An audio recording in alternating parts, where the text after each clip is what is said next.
یہ واقعہ ہے 8ویں صدی عیسوی کا کہ جب مسلمانوں کے خلیفہ ولید بن عبد الملک تھے اور جس دور میں امت مسلمہ دور دراز کے علاقوں میں اسلام پھیلانے کے عمل میں مصروف تھی۔ اس وقت انڈلس یعنی اسپین کے حالات نہایت خراب تھے، کیونکہ عیسائی پادری کہ جن کا حکومت میں واضح عمل دخل تھا طاقت کو اپنے ذاتی مفادات کے لیے استعمال کرتے تھے اور رعایا کی بہتری کے بجائے اپنی عیاشیوں کو ترجیح دیتے تھے۔ انڈلس کے بادشاہ ویٹیزا نے اپنے آخری وقت میں حالات کو سدھارنے کا بیڑا اٹھایا اور عیسائی پادریوں سے اختیارات اور طاقت واپس لینا شروع کر دی۔ بادشاہ کے اس عمل نے پادریوں کو اس کے خلاف کر دیا اور پادریوں نے مل کر بادشاہ ویٹیزا کی حکومت کا تختہ پلٹ دیا اور ان کی جگہ راڈرک نامی جرنیل کو تخت نشین کر دیا۔ راڈرک ایک 80 سالہ بوڑھا تھا، مگر جنگی مہارت اور حکمت عملی میں پورے اسپین میں اپنا ثانی نہ رکھتا تھا۔ اسپین میں اس وقت ایک روایت عام تھی کہ شہر کے گورنر، امرا، وزراء اور دیگر بڑی شخصیات اپنی اولاد کو جوان ہونے تک شاہی محل میں رکھتی تھیں کہ جہاں ان کی تربیت شاہی انداز میں ہوتی تھی۔ لڑکے بادشاہ جبکہ لڑکیاں ملکہ کی خدمت میں رہتی تھیں۔ اسپین کا ایک سردار کاؤنٹ جولین تھا۔ اس کی ایک بیٹی تھی جس کا نام فلورنڈا تھا اور یہ شاہی دستور کے مطابق شاہی محل میں اپنی تربیت حاصل کر رہی تھی۔ یہ نہایت خوبصورت تھی اور اس کی خوبصورتی نے راڈرک کو بھی دیوانہ بنا دیا تھا اور وہ اپنی حدود سے تجاوز کر گیا۔ جب یہ بات کاؤنٹ جولین کو پتہ چلی تو وہ آگ بگولا ہوا اور اس نے راڈرک سے بدلہ لینے کی ٹھان لی۔ کاؤنٹ جولین اس بات سے واقف تھا کہ وہ اکیلا راڈرک کو ہرانے اور اس کے چنگل سے اپنی بیٹی کو چھڑانے کا اہل نہیں ہے، لہٰذا اس نے جنوب کا رخ کیا اور شمالی افریقہ پہنچ گیا۔ شمالی افریقہ میں اس وقت موسیٰ بن نصیر بطور نائب اپنے فرائض سر انجام دے رہے تھے۔ وہ ایک نہایت ہی فراخ دل انسان تھے۔ کاؤنٹ جولین نے موسیٰ بن نصیر کو اپنی پریشانی بتائی اور مدد کی درخواست کی۔ اس کے علاوہ کاؤنٹ جولین نے موسیٰ بن نصیر کو اسپین کے خوبصورت علاقوں اور مال و دولت سے بھی آگاہ کیا تاکہ انہیں فیصلہ لینے میں آسانی ہو۔ یہ وہ دور تھا جب مسلمان مختلف مقامات پر جنگوں میں مصروف تھے، لہٰذا نئے محاذ کو کھولنے کا فیصلہ آسان نہ تھا۔ موسیٰ بن نصیر نے خلیفہ ولید بن عبد الملک کو خط لکھ کر اجازت چاہی۔ جواب میں خلیفہ نے ہدایات کی کہ صرف کاؤنٹ جولین کے بیان پر فیصلہ نہ کیا جائے، بلکہ پہلے خود حالات کا جائزہ لیا جائے اور پھر ان کی تصدیق کرنے کے بعد جنگ کے لیے فوج روانہ کی جائے۔ موسیٰ بن نصیر نے خلیفہ کے حکم پر عمل درآمد کرتے ہوئے پہلے 500 سپاہیوں کا ایک قافلہ اسپین بھیجا۔ جب اس قافلے نے حالات کی تصدیق کر دی تو پھر موسیٰ بن نصیر نے 7000 فوجیوں کا ایک لشکر تشکیل دیا کہ جس کی قیادت کے لیے انہوں نے جس کمانڈر کا انتخاب کیا تھا ان کا نام تھا طارق بن زیاد۔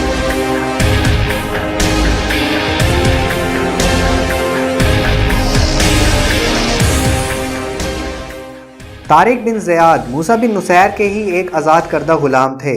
ان کا تعلق بربری قوم سے تھا۔ انہوں نے اپنی جواں مردی، طاقت اور جنگی قابلیت کے جوہر دکھاتے دکھاتے موسیٰ بن نصیر کی فوج میں ایک اہم کمانڈر کی حیثیت حاصل کر لی تھی۔ آپ کی کمان میں جو 7000 کا لشکر تھا، اس میں سے اکثر و بیشتر بربری فوجی شامل۔ چونکہ شمالی افریقہ اور اسپین کے درمیان سمندری راستہ نہایت ہی مختصر تھا، لہٰذا پوری فوج صرف 4 بحری جہازوں پر باری باری اس کنارے سے اس کنارے پہنچ گئی۔ بعض روایات کے مطابق طارق بن زیاد کو اس سفر کے دوران سرور کائنات حضرت محمد صلی اللہ علیہ وآلہ وسلم کی زیارت نصیب ہوئی کہ جس میں آپ صلی اللہ علیہ وآلہ وسلم نے طارق بن زیاد کو فتح کی خوشخبری سنائی۔ 26 اپریل 711 اور اسلامی کیلنڈر کے مطابق 5 رجب 92 ہجری، یہ وہ تاریخ ہے کہ جب مسلمان فوج انڈلس کی سرزمین پر اتری تھی کہ جہاں مسلمانوں کے ایک طویل اور سنہرے دور کا آغاز ہونے جا رہا تھا۔ جہاں مسلمان اترے تھے وہاں ایک پہاڑ موجود ہے کہ جس کا نام جبل طارق رکھا گیا۔ انگریزی زبان میں اس کا نام جبرالٹر پڑ گیا، جو کہ طارق بن زیاد کے نام پر رکھا گیا تھا۔ یہیں اسی مقام کے قریب ایک تھیوڈمر نامی جاگیردار نے مسلمانوں کا راستہ روکنا چاہا، مگر وہ اپنے ارادوں میں ناکام رہا اور جلد ہی پسپا ہو کر بھاگ نکلا۔ البتہ تھیوڈمر نے راڈرک کو پیغام لکھ کر مسلمانوں کے بارے میں آگاہ کر دیا۔ جس وقت راڈرک کو پیغام پہنچا اس وقت وہ خانہ جنگی میں مصروف تھا، مگر مسلمانوں کے حملے کی خبر پاتے ہی وہ 1,00,000 ہسپانوی فوج لے کر ساحلی علاقے کی طرف بڑھنا شروع ہو گیا۔ ساحلی علاقے پر طارق بن زیاد نے موسیٰ بن نصیر سے مزید فوج کی طلب کی تو موسیٰ بن نصیر نے مزید 5000 کا لشکر مسلمانوں کی طاقت بڑھانے کے لیے بھیج دیا۔ یوں 12000 مسلمان لشکر کا مقابلہ 1,00,000 ہسپانوی فوج کے ساتھ ہونے والا تھا۔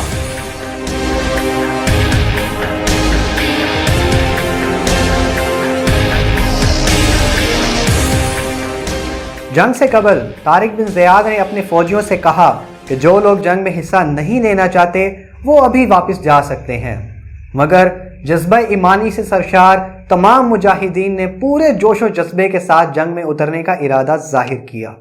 اس کے بعد طارق بن زیاد نے اپنی فوج کو لانے والی تمام کشتیوں کو آگ لگانے کا حکم جاری کر دیا تاکہ فوج کے دلوں میں واپسی کا ذرا سا بھی خیال ہے تو وہ نکل جائے۔ اب واپسی کا راستہ بند تھا اور صرف ایک راستہ کھلا تھا اور وہ تھا مارو یا مرو۔ جنگ سے قبل طارق بن زیاد نے اپنی فوج کا جذبہ بڑھانے کے لیے ایک تاریخی تقریر کی جو تاریخ کے ورقوں میں لفظ با لفظ محفوظ ہے۔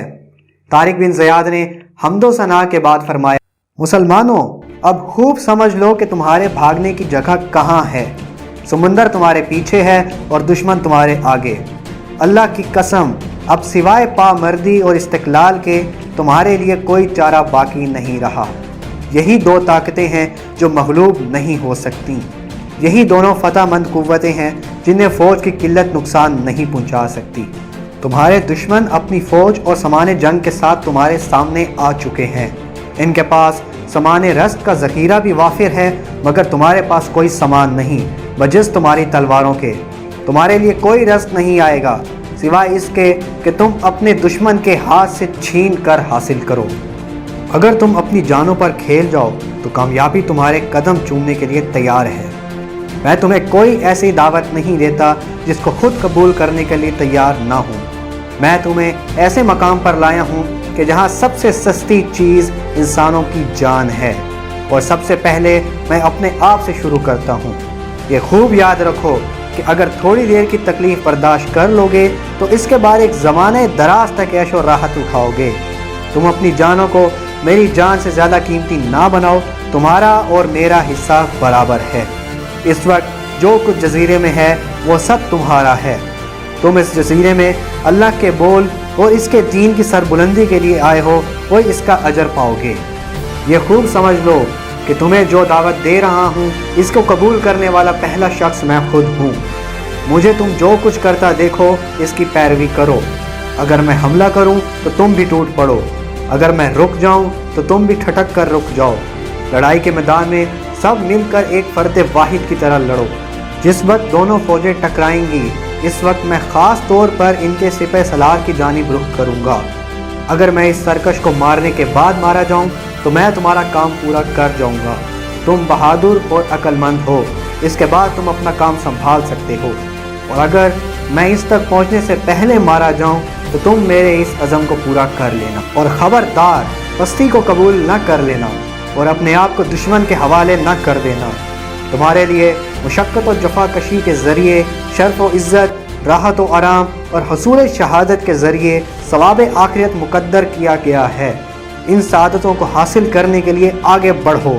اب میں حملہ آور ہوں گا اور چھا جاؤں گا۔ میرے حملہ آور ہوتے ہی بہادروں تم بھی جھپٹ پڑنا۔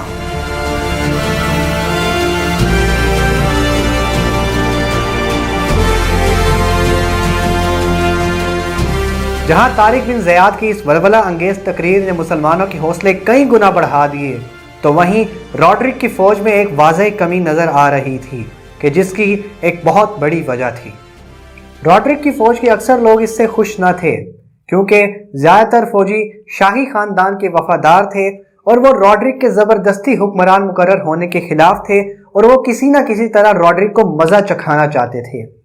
انہوں نے مسلمانوں کے متعلق یہ گمان کیا کہ یہ وقتی لٹیرے ہیں اور کچھ دیر لوٹ مار کر کے واپس چلے جائیں گے، لہٰذا انہوں نے یہ عزم کیا کہ وہ روڈرک کے ساتھ جنگ میں بھرپور حصہ نہ لیں گے بلکہ خفیہ طور پر مسلمانوں کی مدد کریں گے۔